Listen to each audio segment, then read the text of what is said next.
My name is विकास। बच्चों आज हमारी ये एडमिशन चैप्टर की 8th क्लास है।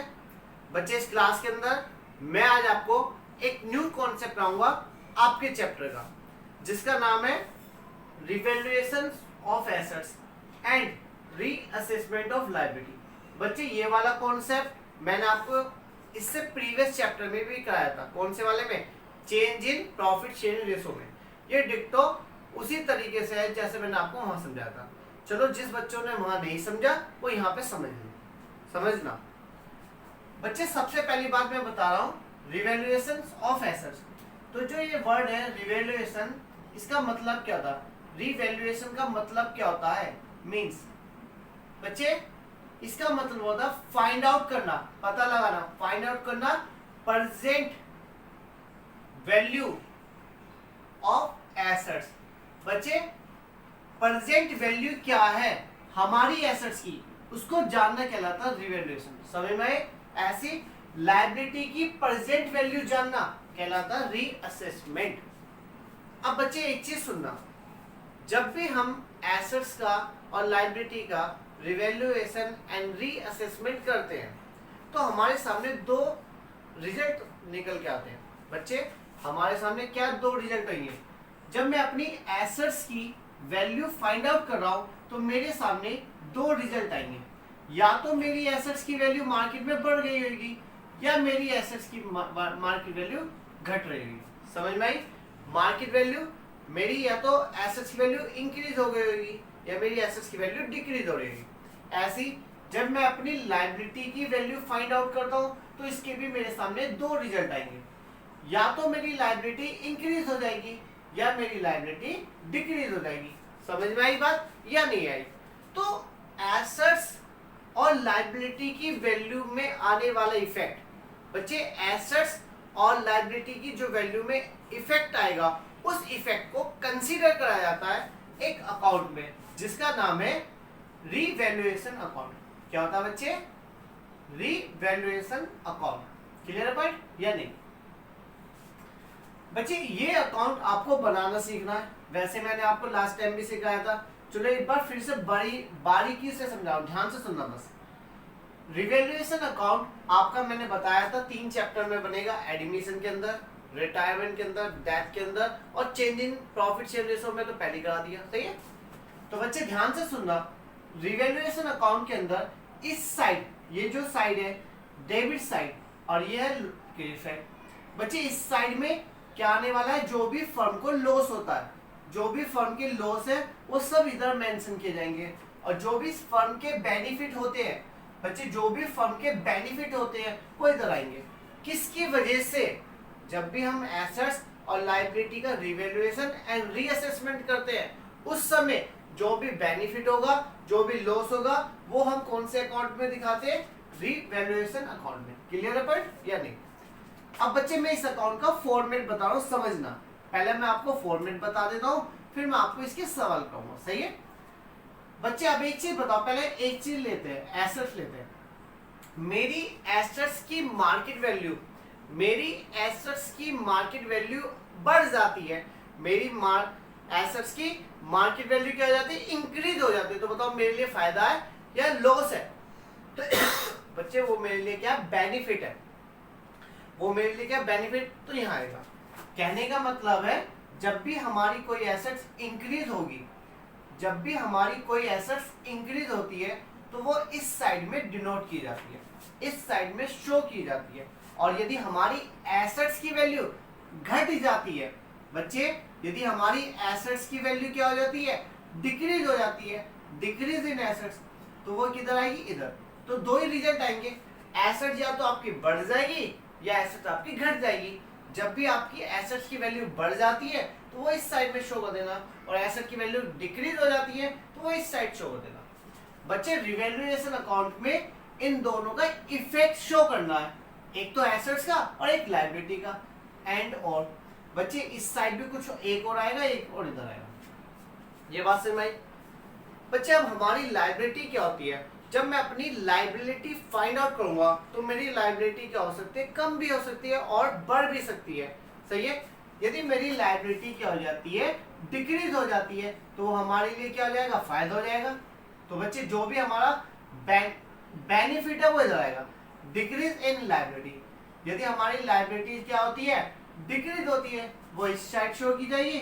और यदि हमारी लायबिलिटी इंक्रीज हो जाए, तो बच्चे यदि हमारी लायबिलिटी बढ़ जाती है तो हमारे लिए क्या हो जाएगा, लॉस हो जाएगा, वो इधर शो कर देंगे। बच्चे इस अकाउंट में आने वाला, इस अकाउंट में जो भी प्रॉफिट होगा या लॉस होगा वो पुराने पार्टनर में बांटा जाएगा। समझ में आया? जैसे ही मैं इस अकाउंट को कंप्लीट करूंगा, अब क्लोज करूंगा, मैंने देखा इस साइड का टोटल ज्यादा है, वो टोटल इधर आ जाएगा। इस टोटल में से ये दोनों बैलेंस घटाएंगे, यदि कमी इस साइड में पड़ती है तो ये प्रॉफिट कहलाता है। क्या कहलाता है? प्रॉफिट।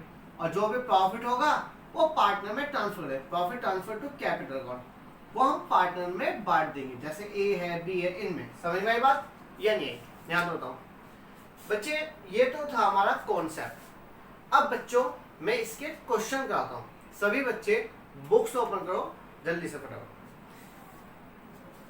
इसे मैं रफ कर दूं,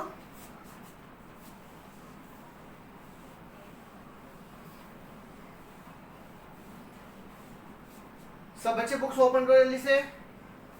बच्चे हमारे 47 से स्टार्ट हो रहा है ये वाला क्वेश्चन एडमिशन चैप्टर में। बच्चे एडमिशन चैप्टर में ये क्वेश्चन नंबर 47 से स्टार्ट हो रहा है, पेज नंबर नई बुक्स के हिसाब से 5.90 पर। सही है?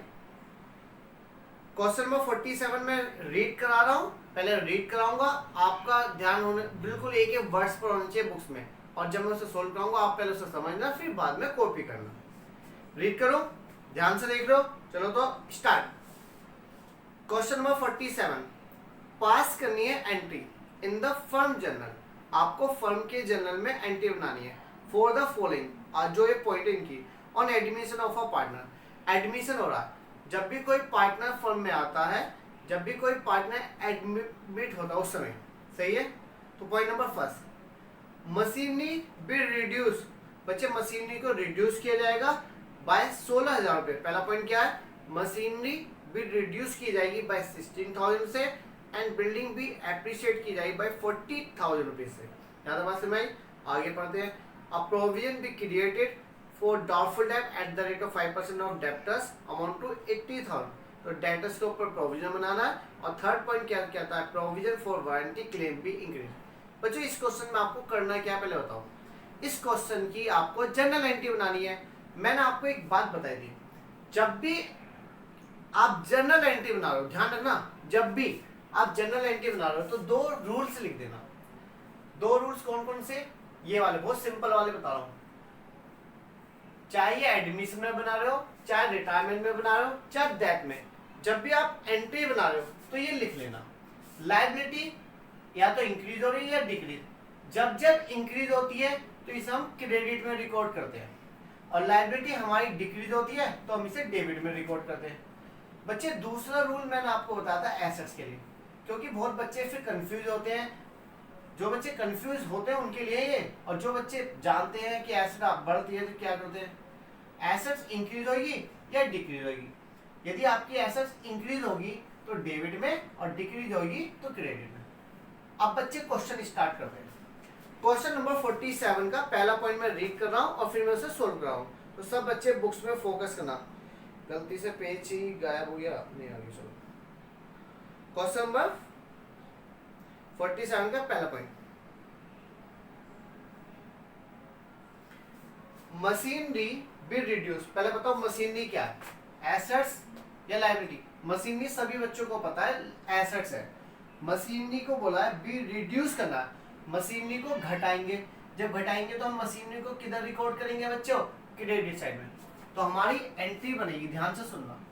क्रेडिट साइड कौन सी होती है, 2 वाली साइड क्रेडिट होती है, तो हम मशीनरी को क्या कर देंगे, क्रेडिट में कर देंगे। तो बच्चे डेबिट में क्या आएगा, डेबिट में आएगा रीवैल्यूएशन अकाउंट, क्योंकि जब भी हमारी कोई एसेट घटती है या बढ़ती है, लायबिलिटी घटती है या बढ़ती है, तो उसका इफेक्ट कहां दिखाया जाता है, रीवैल्यूएशन अकाउंट में। समझ में आया बच्चे? यहाँ पे नरेशन क्या बनी, बीइंग मशीनरी रिड्यूस। मशीनरी क्या कर दी, बीइंग मशीनरी रिड्यूस कर दी। यहाँ तक बात समझ। 16,000 रुपए से हमारी मशीनें घट गई। आगे चलते हैं। एंड इसी पॉइंट का भी दूसरा अभी आगे भी है। बिल्डिंग, पहले बताओ बिल्डिंग क्या होती है। बिल्डिंग आप सब लोग जानते हो एसेट्स होती है, पकड़ लिए बिल्डिंग एसेट्स है। अब पता लगाओ क्या हो रही है। Building B appreciated. बच्चे एक होता है डेप्रिशिएटेड, डेप का मतलब होता है घटाना, एप्रिशिएट का मतलब होता है बढ़ाना। तो यहाँ पे हमारी बिल्डिंग की वैल्यू इंक्रीज हो गई है बाय 40,000। बिल्डिंग होती है एसेट्स और बिल्डिंग हमारी इंक्रीज हो रही है। इंक्रीज हो रही है तो किधर आएगी बच्चों, डेबिट साइड में। तो बच्चे हमारी बिल्डिंग किधर आएगी, डेबिट साइड में। तो बिल्डिंग अकाउंट डेबिट, बिल्डिंग तो आ गई। और इसके दूसरी साइड में क्या आएगा, इसका इफेक्ट भी कहाँ जाएगा, रीवैल्यूएशन अकाउंट में। बच्चे कहाँ जाएगा, रीवैल्यूएशन अकाउंट में। नरेशन में क्या आएगी, being building appreciated, being building appreciated. बच्चे बिल्डिंग एप्रिशिएटेड कितने से एप्रिशिएट हुई है बच्चे, हमारी बिल्डिंग 40,000 रुपए से इंक्रीज हो गई है। पहले बताओ यहाँ तो कोई डाउट है तो पक्का। पॉइंट नंबर सेकंड करा रहा हूँ, ध्यान सुना। ये तो मैंने आपको फर्स्ट पॉइंट के दोनों पॉइंट करा दिए। अब आगे सुनना सेकंड पॉइंट में। अब provision be create for doubtful debt at the rate of 5% of debtor. बच्चे डेटर बताओ कौन होते हैं। डेटर हमारी एसेट्स होती है और डेटर्स के ऊपर प्रोविजन बनाने का मतलब हम अपने डेटर्स को कम कर रहे हैं। तो डेटर कम होना, एसेट्स कम होना, और एसेट्स कम होना तो किधर आएगी, क्रेडिट। ऐसा कर लो।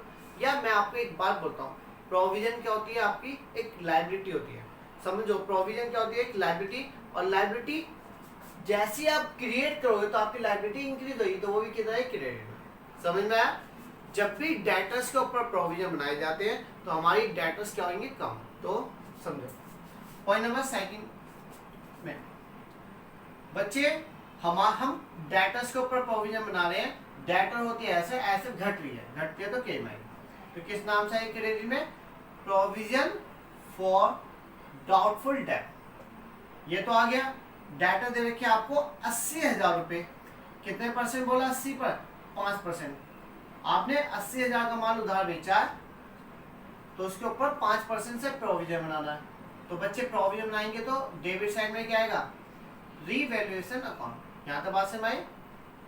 तो नरेशन क्या बनेगी इसकी, being provision for doubtful date created, provision for doubtful date created कर दिया एट द रेट 5%। सही है, नरेशन बन गई।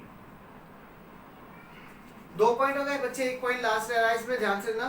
Provision for warranty claim. बच्चे प्रोविजन बनाना किसके लिए, वारंटी क्लेम्स के लिए, वो होती है हमारी लायबिलिटी। और यहाँ पे क्या क्या बी इंक्रीज, लायबिलिटी इंक्रीज कहें तो किधर आएगी, क्रेडिट में। तो ये किधर आएगा, क्रेडिट में आएगा। पॉइंट नंबर 4 बच्चे प्रोविजन किसके लिए बना रहे हैं, provision for warranty claim, provision for warranty claim. आप प्रोविजन बना रहे हो तो आपकी लायबिलिटी इंक्रीज हो रही है, और लायबिलिटी इंक्रीज तो क्रेडिट में। तो बच्चे डेबिट में क्या आएगा, रीवैल्यूएशन अकाउंट। बच्चों आपको मैं एंट्री इतने बढ़िया तरीके से समझा दूंगा, शायद कोई समझाए। Being provision for doubtful date, provision for warranty claim created या इंक्रीज कर रहे हो। तो बच्चे प्रोविजन कितने से बना, 12,000 रुपए से। समझ में आई बात या नहीं बच्चे। यहाँ पे हमारा क्वेश्चन तो कंप्लीट हो गया। अब आप ये पता लगाओ आपके रिवैल्यूएशन अकाउंट से प्रॉफिट निकल रहा है या लॉस निकल रहा है। जो भी प्रॉफिट होगा, लॉस होगा, वो पार्टनर में डिस्ट्रीब्यूट किया जाएगा। समझ में आई बात या नहीं आई। पहले तो इसमें देखो क्वेश्चन में पार्टनर के नाम दे रखे बच्चे। इस क्वेश्चन में रिवैल्यूएशन के प्रॉफिट या लॉस की एंट्री नहीं बन सकती। क्यों नहीं बन सकती, क्योंकि पार्टनर के नाम गिवन नहीं है। तो बस यही एंट्री बनेगी। यहाँ पे ये वाला क्वेश्चन हमारा 47 कंप्लीट हो गया बच्चे। क्वेश्चन नंबर 47 हमारा कंप्लीट हो गया। चलो मैं 48 कराता हूँ। सब बच्चे जल्दी से 48 क्वेश्चन निकालो जल्दी से। बच्चे जितने क्वेश्चन आपको मैं करा दूंगा वो आपको बहुत हेल्प करेंगे, लेकिन आप लगातार मेहनत करते रहिए, सही है, हार्ड वर्किंग करिए। मैं इसे रफ कर रहा हूँ।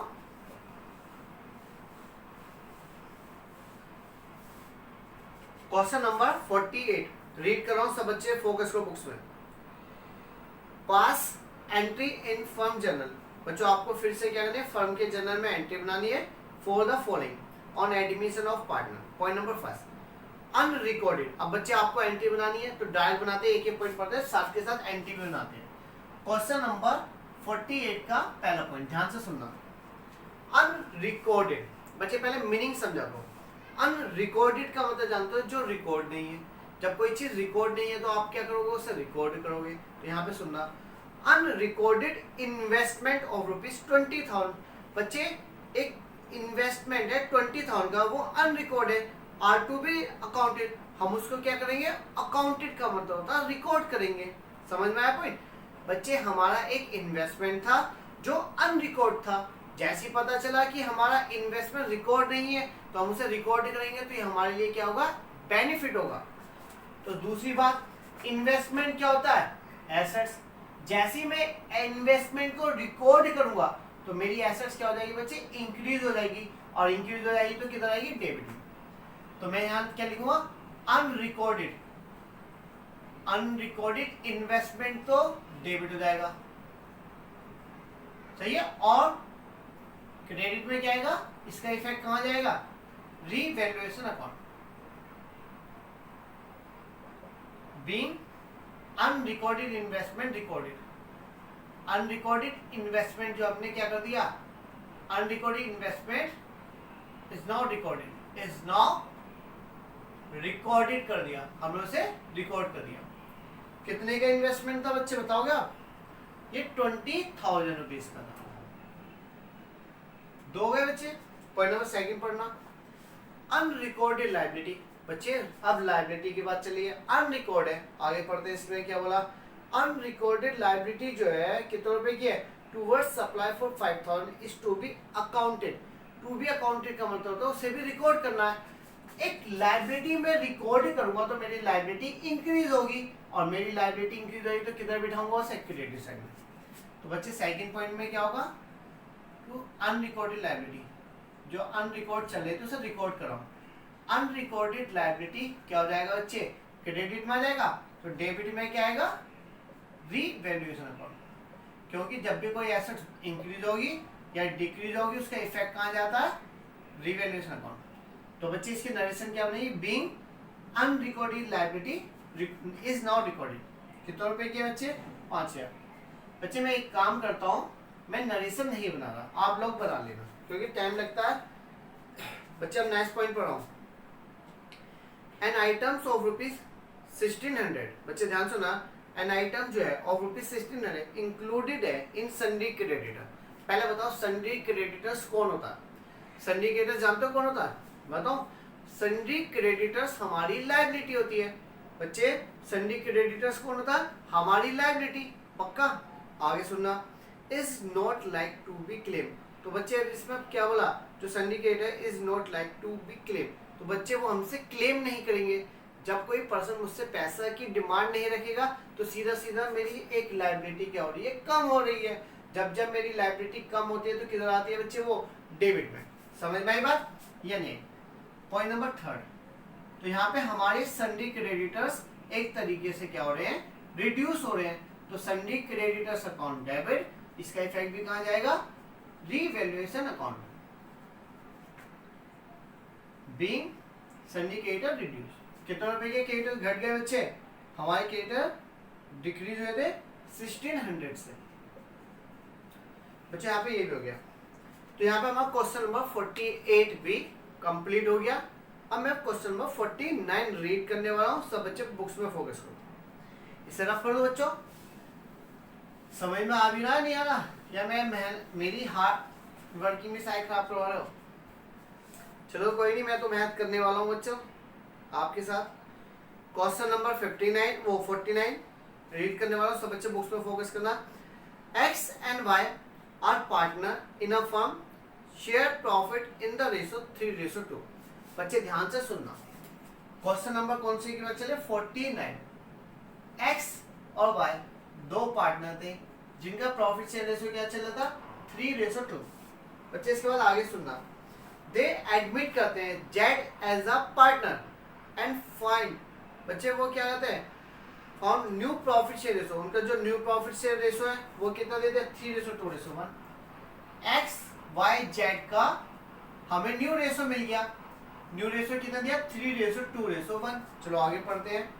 Eight the time of admission of Z, तो बच्चे देखो यहाँ पर क्या हुआ, एक्स वाई पार्टनर थे, यहाँ पे नया पार्टनर जेड आया, उस समय की बात है। Eight the time of admission of Z debtors and provision for doubtful date exist करते थे। बच्चे इनके यहाँ पर क्या था, इनके डेटर्स थे 50,000 के। जब जेड आ रहा था उस समय दो चीज थी, इनकी बुक्स में डेटर्स थे 50,000 के, और प्रोविजन जो बना रखा था डेटर्स के ऊपर वो कितने का था, प्रोविजन फॉर डाउटफुल डेट वो 5,000 रुपए का था। सही है, आगे चलते हैं। ऑल डेटर्स आर गुड्स, बच्चे जब सभी डेटर्स अच्छे हो जाते हैं ना, तो ये जो प्रोविजन है इसे हटा दो। जब सभी डेटर्स अच्छे हो जाते हैं, सभी डेटर्स अच्छे होने का मतलब जानते हो क्या, कि मुझे संभावना थी कि मेरे 5,000 रुपए डूब सकते हैं।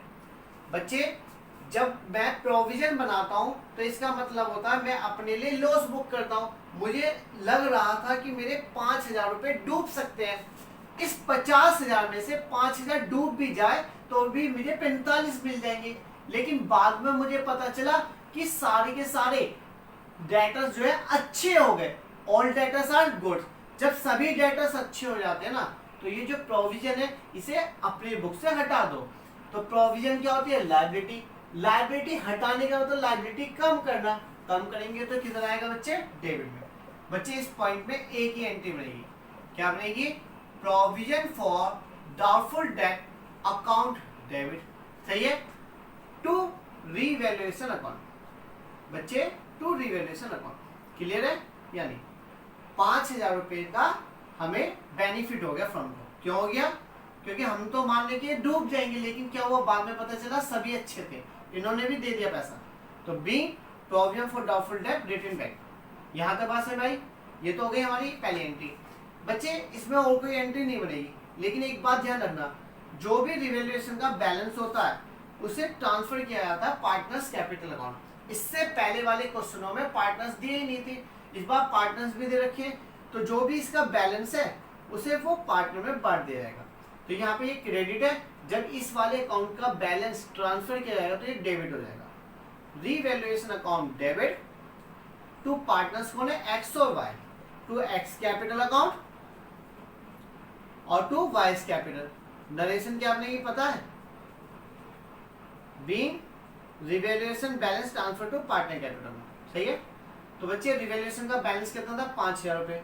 ये 5,000 रुपए पार्टनर में बटेंगे, किसमें, सिर्फ पुराने पार्टनर में बटेगा 3:2। तो बांटेंगे 3,000 रुपए एक को मिलेंगे, 2,000 एक को मिलेंगे। यहाँ पे क्वेश्चन नंबर 49 भी हमारा कंप्लीट हो गया। चलो 50 कराता हूँ, सब बच्चे जल्दी से बुक्स ओपन करे रहो और लगातार मेरे साथ सवाल करते रहो। आपके सारे सवाल लॉकडाउन में मैं यहीं पे करा दूँ ऑनलाइन सारे। बच्चे ये चैप्टर अपने आप में पहली बार लेंथी है। मैंने आपको एक बात बोली थी, यदि आपका एडमिशन अच्छा हो जाता है तो आगे के 2 चैप्टर और अच्छे हो जाएंगे, तो इसलिए मैं एडमिशन पे ज्यादा हार्ड वर्किंग कर रहा हूँ। सही है, लेकिन मेरे साथ आपको भी करनी है। सही है, आगे चलते हैं। क्वेश्चन नंबर 50 करा रहा हूँ, ध्यान से सुनना। X and Y are partner in a firm, share profit in the ratio 3:2। बच्चे क्वेश्चन नंबर 50 की बात चल रही है। एक्स और वाई दो पार्टनर्स हैं जिनका प्रॉफिट शेयर रेशो क्या दे दिया, 3:2। चलो तो आगे पढ़ते हैं। इसके बाद क्या हुआ, दे एडमिट करते हैं Z as a partner for 1/4 share. बच्चे यहाँ पे किस पार्टनर को बुलाया, जेड को। नया पार्टनर जेड आया, जिसका शेयर्स क्या बोला, जेड को कहा कि भाई तेरा शेयर रहेगा 1/4। चलो तो आगे पढ़ते हैं क्वेश्चन में। Eight the time of Z, जिस दिन जेड आ रहा था, जब जेड आ रहा था उस समय क्या हुआ बच्चे, उस समय स्टॉक था। उस समय स्टॉक कितने का था, उसकी बुक वैल्यू दे रखी है, बुक वैल्यू दे रखी है 1 लाख रुपए। आगे चलते हैं। इस टू बी रिड्यूस, इस ये वैल्यू जो है ना, हमारा स्टॉक जो था 1 लाख रुपए का था और ये क्या हो गया, रिड्यूस हो गया। क्वेश्चन में क्या बोला, ये रिड्यूस कितने से हो गया, रिड्यूस बाय 40%। सही है, आगे पढ़ते हैं। चलो आगे। एंड फर्नीचर, बच्चे इसके साथ साथ क्या था, एक फर्नीचर था। सुनना मेरी बात, फर्नीचर जो दे रखा था, जिसकी बुक वैल्यू दे रखी थी बच्चे, जिसकी बुक वैल्यू दे रखी थी फर्नीचर की 60,000 रुपए, ये भी क्या हुआ, ये रिड्यूस हुआ, ये भी रिड्यूस हुआ, ये भी रिड्यूस हुआ, रिड्यूस टू 40%। समझ में आई बात या नहीं? आगे सुनना, पास द नेसेसरी जनरल, बहुत अच्छा क्वेश्चन है, दोनों पॉइंट बहुत अच्छे हैं बच्चे। मैंने आपको change in profit share ratio chapter में 2 नोट्स लिखवा थे, याद है? वो 2 नोट्स क्या थे? जब भी आपको अमाउंट से पहले ऐड टू दिया होता है तो हमें कंपेयर करना पड़ता था, याद है या नहीं? देखो यहाँ लिखा है 40% से घटना, यहाँ रिड्यूस ये बाय, यहाँ 40% से घटी है, यहाँ 40% से घटी नहीं है, ये कह रहे हैं 40% हो गई है। दोनों वर्ड्स में डिफरेंस समझना। यहाँ पे रिड्यूस बाय 40%, रिड्यूस बाय 40% का मतलब होता है कि आपकी स्टॉक की वैल्यू 40% से घट गई। यहाँ तो सीधा सीधा बोला घट गई, यहाँ बोल रहा है हमारा फर्नीचर रिड्यूस मैंने घटकर 40% पर हो गया, तो हमारी 40% पर आ गया, तो कितने परसेंट से घटा? देखा जाए तो यहाँ 60% से घट गया। समझना एक बात। पहले मैं इन पॉइंटों की एंट्री बनाता हूँ, चलो 1 बाय 1। पहले स्टॉक की बात करते हैं बच्चे। स्टॉक क्या होता है? एसेट्स या लायबिलिटी? एसेट्स होता है, सबको पता है। स्टॉक हमारी एसेट्स होता है, और ये रिड्यूस हुआ तो हमारे स्टॉक घटता है। जब भी घटता है तो किधर आता है? क्रेडिट में। तो हम स्टॉक को रिकॉर्ड करेंगे क्रेडिट साइड में, स्टॉक तो आएगा क्रेडिट में। तो बच्चे डेबिट में क्या आएगा? Revaluation account. कुछ बच्चे कहते हैं सर कंबाइन एंट्री बना ले। बच्चे यदि पॉइंट अलग अलग दे रखे हैं तो अलग एंट्री बनानी चाहिए, क्योंकि यदि आपका एक पॉइंट गलत हो जाएगा तो एक नंबर कटेगा, और यदि आप कंबाइन बनाते तो पूरी एंट्री भी कट सकती थी, सही नहीं? तो इसलिए तो बच्चे रिवैल्यूएशन अकाउंट, स्टॉक जो है 40% से रिड्यूस हुआ। 1 लाख रुपए का स्टॉक था, इसका 40% से हमारा रिड्यूस हो गया, तो ये बैठता है 40,000 रुपए। कितना बैठता है बच्चे? 40,000 रुपए। सेकंड पॉइंट, यहाँ तो कोई डाउट है तो बताओ बच्चे। अब आगे सुनना, फर्नीचर की बात करते हैं। फर्नीचर की आज हमारी बुक वैल्यू पता है कितने? 60,000 रुपए है। और 60,000 बच्चे बुक वैल्यू का मतलब जो जॉब में खरीदा था, समझने के लिए हमारी बुक्स में जो चल रही थी वो 60 चल रही थी, ये भी घटकर 40%। जब भी 40% लिखा ना तो ये आज की वैल्यू है। यदि मैं 60,000 का 40% निकालूंगा तो पता कितना आएगा? ये आएगा 24,000 रुपए। तो बच्चे मैंने आपको बताया था जब भी अमाउंट से पहले क्या मिलेगा? ऐड टू मिलता है, तो ये आज की वैल्यू। हमारा 60,000 वाला फर्नीचर 24,000 का हो गया, तो कितने से घटा? कंपेयर करके पता करना पड़ेगा। घटा तो है लेकिन कितने से? 36,000 रुपए से। समझ में आई बात या नहीं आई? जब भी हमारी अमाउंट से पहले ऐड टू या रिवैल्यू दिया होता है तो ये प्रेजेंट की वैल्यू है। बच्चे ये आज हमारी 24,000 रुपए का फर्नीचर दे रखा है, 60,000 वाला फर्नीचर आज हमारा 24,000 का, तो ये कितने से डिक्रीज हुआ? 36,000 रुपए से। हमें कंपेयर करना पड़ेगा 36। और जब फर्नीचर क्या होता है? एसेट्स घट रहा है, ये भी क्रेडिट आएगा, तो बच्चे फर्नीचर भी क्या आएगा? क्रेडिट में। आप इन दोनों की कंबाइन एंट्री बना सकते हो, वो तो मैंने समझाने के लिए अलग अलग भी बनाई है। रिवैल्यूएशन क्या जाएगा बच्चे? डेबिट में जाएगा। कितने का फर्नीचर हमारा कितने से घटा? 36,000। बच्चे एक बात और करना, जो भी हमारे रिवैल्यूएशन का बैलेंस है वो पार्टनर में ट्रांसफर होगा, ये भी डेबिट का ये भी, तो ये दोनों प्लस हो जाएंगे, तो अब ये बटेगा तो क्रेडिट में जाएगा। तो रिवैल्यूएशन क्या आ जाएगा? क्रेडिट में 76,000, और ये किस में बटेगा? पार्टनर्स में। पार्टनर कौन थे क्वेश्चन नंबर 50 में? एक्स और वाई। बच्चे एक्स और वाई थे ना, जेड तो आ रहा था, तो एक्स और वाई में बटेगा। एक्स कैपिटल अकाउंट और वाई कैपिटल अकाउंट। तो ये 76,000 को हम पार्टनर में पुराने रेशो में बांट दें, 3:2 में। यहाँ तक कोई डाउट तो बताओ, यहाँ तक कोई डाउट है तो बच्चे से रेशो में बांटना, बांट लोगे ये। चलो ये काम आपको दिया मैंने बच्चे। यहाँ पे हमारा क्वेश्चन नंबर 50 भी, क्वेश्चन नंबर कौन सा था? 50 भी कंप्लीट हो गया बच्चे। इसी तरीके से ये सारे सवाल आपके हो जाएंगे। इसमें एक लास्ट क्वेश्चन बड़ा सा लग रहा है, लॉन्ग क्वेश्चन लग रहा है, उसे और करा देता हूँ। क्वेश्चन नंबर 53 मैं करा रहा हूँ, और उसके बाद के सारे सवाल, इस वाले कॉन्सेप्ट के भी सारे सवाल आपके कंप्लीट हो गए मेरी तरफ से। स्टार्ट कर दो बच्चों। यहाँ पे हमारा क्वेश्चन नंबर 50 कंप्लीट हो गया। अब मैं क्वेश्चन नंबर 53 कराऊँ। सब बच्चे बुक्स में देखो, जल्दी से आओ। At the time of admission of partner, बच्चे यहाँ पे बोला at the time of admission of partner C, यहाँ पे नया पार्टनर सी आ रहा है। Assets and liability of A and B were revalued as follow, यहाँ पे हमें एसेट्स और लायबिलिटी की वैल्यू दी है। पॉइंट नंबर 1 बाय 1 पढ़ेंगे। A provision for doubtful debt at the rate of 10% was made on sundry debtor, बच्चे sundry debtors हमारी होती है एसेट्स। एसेट्स के ऊपर प्रोविजन बनाने का मतलब होता है एसेट्स को कम करना। जब हम एसेट्स कम करते हैं तो किधर आएगी, क्रेडिट साइड में। तो बच्चे फर्स्ट एंट्री मेरी बनेगी, प्रोविजन जब बनाते हैं हम डेटर्स के ऊपर तो हमारे डेटर्स कम होते हैं, और जैसे एसेट्स कम होते हैं तो क्रेडिट में।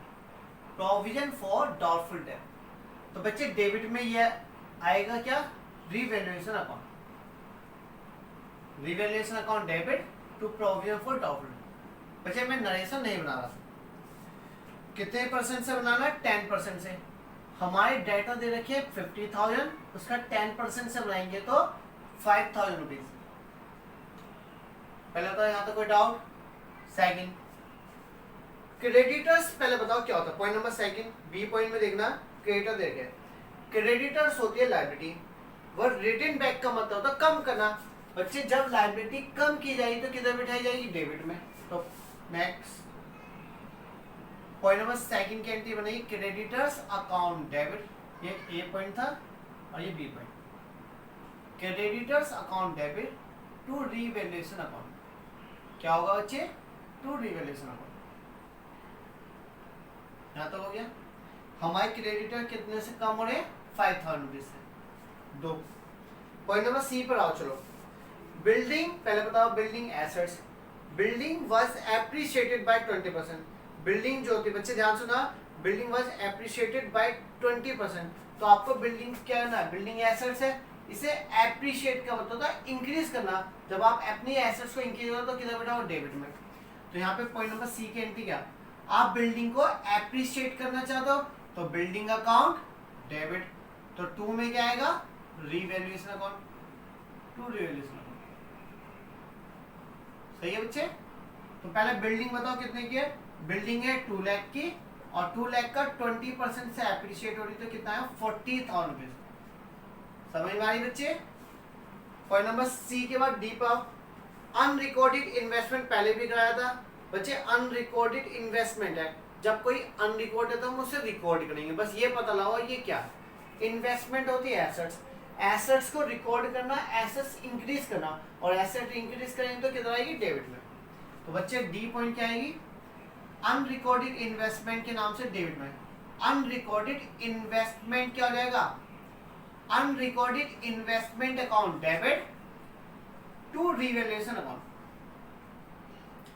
To revaluation account. समझ में आ रही बच्चे। अनरिकॉर्डेड इन्वेस्टमेंट कितने का है, 15,000 रुपीज, 15,000 रुपीज बच्चे। इसके बाद पॉइंट नंबर ई पर आओ। अब प्रोविजन ऑफ 2,000 बच्चे, इसमें बोला प्रोविजन के बाद। अब प्रोविजन जो होता है 2,000 का was made for outstanding bill. पहले बताओ आउटस्टैंडिंग क्या होती है, लायबिलिटी। लायबिलिटी क्रिएट करना क्या कहलाता है, इंक्रीज करना। तो जब आप इंक्रीज करेंगे, जब भी आप लायबिलिटी इंक्रीज करते हो तो किधर आएगी, क्रेडिट में। तो बच्चे पॉइंट नंबर ई में क्या बनेगी, प्रोविजन। बच्चे प्रोविजन बना रहे हो किसके लिए, provision for outstanding bill, repair का। डेबिट में क्या आएगा, रिवैल्यूएशन अकाउंट डेबिट हो जाएगा। बच्चे प्रोविजन कितने से बना रहे हैं, 2,000 रुपीज से। हम प्रोविजन 2,000 से इंक्रीज करें। आगे सुनना, अनरिकॉर्डेड लायबिलिटी। लायबिलिटी अनरिकॉर्डेड तो रिकॉर्ड करें, लायबिलिटी रिकॉर्ड करें तो डेबिट, वो क्रेडिट। लायबिलिटी हम रिकॉर्ड करेंगे तो क्या हो जाएगा बच्चे, लायबिलिटी रिकॉर्ड करना, लायबिलिटी इंक्रीज करना, और इंक्रीज किया तो क्रेडिट में आएगा। तो एंट्री बनेगी बच्चे नेक्स्ट टू लायबिलिटी। अनरिकॉर्डेड लिख सकते हो, मैं लिखना भूल गया, चलो कोई नहीं। एफ है ये, रीवैल्यूएशन अकाउंट डेबिट है। कितने से इंक्रीज हो रहा, लायबिलिटी 3,000। बच्चे यहाँ पर हमारा ये वाला क्वेश्चन भी कंप्लीट हो गया। बस एक एंट्री और बन जाएगी, रिवैल्यूएशन का जो भी प्रॉफिट है ये लॉस से हम पार्ट में बांट देंगे। अब बच्चे मुझे पता लगाना, मुझे प्रॉफिट हुआ या लॉस हुआ, तो उसका बहुत सिंपल तरीका है ऐसा करना। रिवैल्यूएशन अकाउंट, ध्यान से डेबिट क्रेडिट। पहली वाली एंट्री में रिवैल्यूएशन अकाउंट किस साइड में बैठा है? डेबिट में। किधर बैठा? डेबिट। डेबिट में ना 5,000 रुपए। सेकंड वाली एंट्री में बी वाले में, ए के बाद बी में आए, बी में रिवैल्यूएशन किधर बैठा है? क्रेडिट में 5,000, तो क्रेडिट में जिधर है उधर ही अमाउंट चढ़ा दो। सी वाली एंट्री में भी रिवैल्यूएशन किधर है? क्रेडिट साइड, तो क्रेडिट साइड में चढ़ा दो। डी वाली एंट्री में भी क्रेडिट साइड, क्रेडिट साइड था बच्चे, भूल गया। सी वाली में क्रेडिट साइड था और डी वाली में भी क्रेडिट साइड था। इसके बाद बच्चे ई वाली में डेबिट में था 2,000 और ये भी डेबिट में था 3,000। तो अब बच्चे टोटल कर लो, इधर का टोटल 10,000, इधर का टोटल कितना? 60 था। तो बच्चे क्रेडिट साइड का टोटल तो आया 60 और डेबिट का, तो इसमें से इसे लेस कर लो, इसमें से इसे लेस करें तो 50,000। 50,000 हमारे किसके बच्चे? क्रेडिट साइड के। बच्चे रिवैल्यूएशन के क्रेडिट में है ना, तो इसे भी बांट देंगे। जब बांटेंगे तो ये डेबिट हो जाएगा, ये पार्टनर में डिस्ट्रीब्यूट हो जाएगा। रिवैल्यूएशन 50,000 का क्रेडिट में बचा था, तो इसे हम डेबिट कर देंगे 50,000। और पार्टनर कौन थे? ए टू बी। हम ये पार्टनर में किस रेशो में बांटेंगे? इनके रेशो में जो गिवन होगा। यदि रेशो गिवन नहीं है तो 1:1। बच्चे इस क्वेश्चन में रेशो गिवन नहीं था। यहाँ पर हमारा एडमिशन चैप्टर का revaluation of assets and reassessment of liabilities पूरा का पूरा कंप्लीट हो गया। बच्चों आज के लिए हम इतना ही रखते हैं। ओके बच्चों, बाय, थैंक यू।